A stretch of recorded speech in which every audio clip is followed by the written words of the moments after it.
बांगलादेशच्या अंतरिम सरकारचे मुख्य सल्लागार मोहम्मद युनूस 4 दिवसांच्या चीन दौऱ्यावर होते आणि यावेळी त्यांनी बीजिंगला बांगलादेशच्या समुद्रकिनाऱ्यावरील भागाला चीनी अर्थव्यवस्थेचा विस्तार बनवण्याचं आवाहन केलं। सोशल मीडियावरती व्हायरल झालेल्या एका व्हिडिओमध्ये युनूस यांनी चीन सरकारला बांगलादेशात आपला आर्थिक तळ उभारण्याचं आवाहन केलंय आणि ढाका हा त्या प्रदेशातील महासागराचा एकमेव संरक्षक असल्याचं म्हटलंय।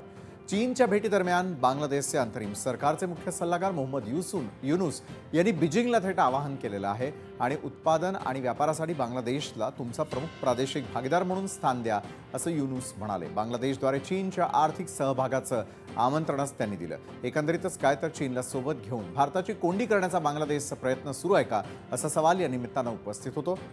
तर सगळ्यात आधी ऐकूयात मोहम्मद युनूस नेमकं काय म्हणाले। States of India, eastern part of India, called Seven Sisters. They are landlocked country, landlocked region of India. They have no way to reach out to the ocean. We are the only guardian of the ocean for all this region. So this opens up a huge possibility. So this could be an extension of the Chinese economy. Build things, produce things, market things, bring things to China, bring it out to the whole rest of the world. आणि आज महत्त्वाच्या विषयावरती अधिक चर्चा करण्यासाठी आज आपण आमंत्रित केलेला आहे निवृत्त ब्रिगेडियर हेमंत महाजन सर यांना। त्याचबरोबर परराष्ट्र अभ्यासक लेफ्टनंट कर्नल सतीश ढगे देखील आपल्या सोबत आहे। हेमंत सर, मी आपल्यापासून सुरुवात करेल। भारताचं संरक्षण ही आपल्या सगळ्यांची प्राथमिकता आहे, मात्र बांगलादेश सारख्या देशाकडून जर भारताची कोंडी केल्याचा प्रयत्न केला जात असेल, युनूस यांच्याकडून करण्यात आलेला जो विषय होता किंवा जे वक्तव्य होतं त्याचा निषेध करावा तितका कमी। मात्र बांगलादेश, भारत आणि चीन हा जो संबंध आहे तो उलगडून पाहणं महत्त्वाचं आहे आणि त्या ठिकाणाहून जर धोके असतील तर वेळीच हे धोके ओळखणं किती महत्त्वाचं आहे। असं आहे, बांगलादेश हा काही भारताशी फारशी कोंडी करू शकत नाही, कारण बांगलादेश हा भारतावरती फारच जास्त अवलंबून आहे। आज आपल्याला कल्पना आहे की 5 ते 6 कोटी बांगलादेशी इलिगली भारतामध्ये राहिलेले आहेत। अशा प्रकारचे बांगलादेशी काही चीनमध्ये जाऊन राहू शकतात का? आता त्यांना इथे भारतामध्ये आधार कार्ड मिळतं, राशन कार्ड मिळतं, सगळ्या प्रकारच्या सवलती मिळतात। आणि आपण जर मीडियामध्ये बघत असाल तर इतके बांगलादेशी आज महाराष्ट्रामध्ये आहेत की काय सांगायचं। असे ते चीनमध्ये जाऊ शकतात का? तर त्याचं उत्तर नाही। तोपर्यंत प्रश्न त्यांच्या आर्थिक म्हणजे आर्थिक सहकार्याचा आहे। असं आहे की चीन एक मॅन्युफॅक्चरिंग कंट्री आहे।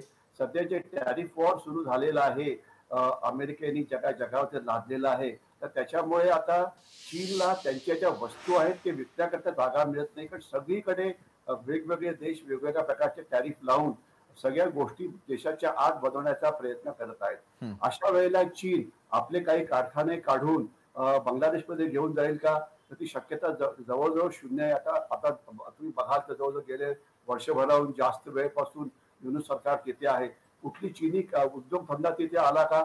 येणार नाही, कारण बांगलादेशमध्ये गडबड सुरू आहे, तिथे हिंसाचार सुरू आहे, तिथे जे पॉलिटिकल जे आहे ते अतिशय कमी म्हणजे खूप खालतीवरती होत आहे। तर त्याच्यामुळे शांतता नसल्यामुळे चीन सारखा देश तिथे यायला कधी मागणारच नाही।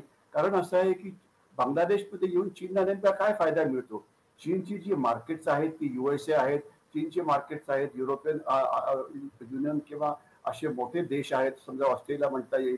तर बांगलादेश मधून त्यांना काही फारसा जॉग्राफिकल असा ॲडव्हान्टेज काही मिळत नाही। पण एक गोष्ट मात्र खरी आहे की बांगलादेशमधली जी मजदुरी आहे ती सर्वात कमी किमतीची आहे, परंतु मजूर किंवा लेबर हा फक्त एक फॅक्टर असतो एखादा कुठला कारखाना तिथे बांधण्यामध्ये।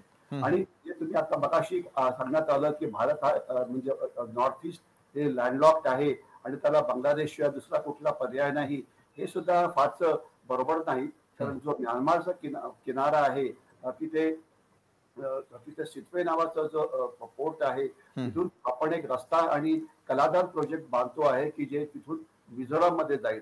चितगावचा जो पोर्ट मिळाला तर फार चांगलं होईल, याच्यात काही डाऊट नाहीये, परंतु आपल्याला ऑल्टरनेट रस्ता हा म्यानमार पासून सुद्धा अवेलेबल आहे। आणि एवढंच नाही तर मला एक मुद्दा अजून सांगायचा आहे की पहिले अंतरं खूप वाढलेली होती वगैरे वगैरे, तर त्याच्यामुळे बांगलादेशामधून जाणं हे खूप फायदेशीर होतं। परंतु सध्या ईशान्य भारतामध्ये मी अतिशय काळजीपूर्वक सांगतोय की रस्त्याची क्रांती तयार केलेली आहे श्री नितीन गडकरी यांनी। तिथे 12 दिवस लागायचे तिथे आता 2 दिवसामध्ये तुम्ही पोहोचू शकता. गुवाहाटी असो, बर. की मिझोराम असो, की मणिपूर असो, की नागालँड असो, म्हणजे तिथे रस्ते असो, ब्रिजेस असो, हे असो, तर क्रांती प्रचंड झालेली आहे. तर नक्कीच. त्याच्यामुळे बांगलादेशमधले जे रस्ते काही प्रमाणात नक्कीच महत्वाचे होते.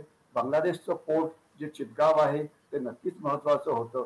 परंतु ते जरी नाही मिळालं तरी आपल्याकडे पुष्कळशे ऑल्टरनेट अवेलेबल आहे. तर नक्कीच. त्याच्यामुळे बांगलादेशकडून ब्लॅकमेल करून घ्यायची काही गरज नाही.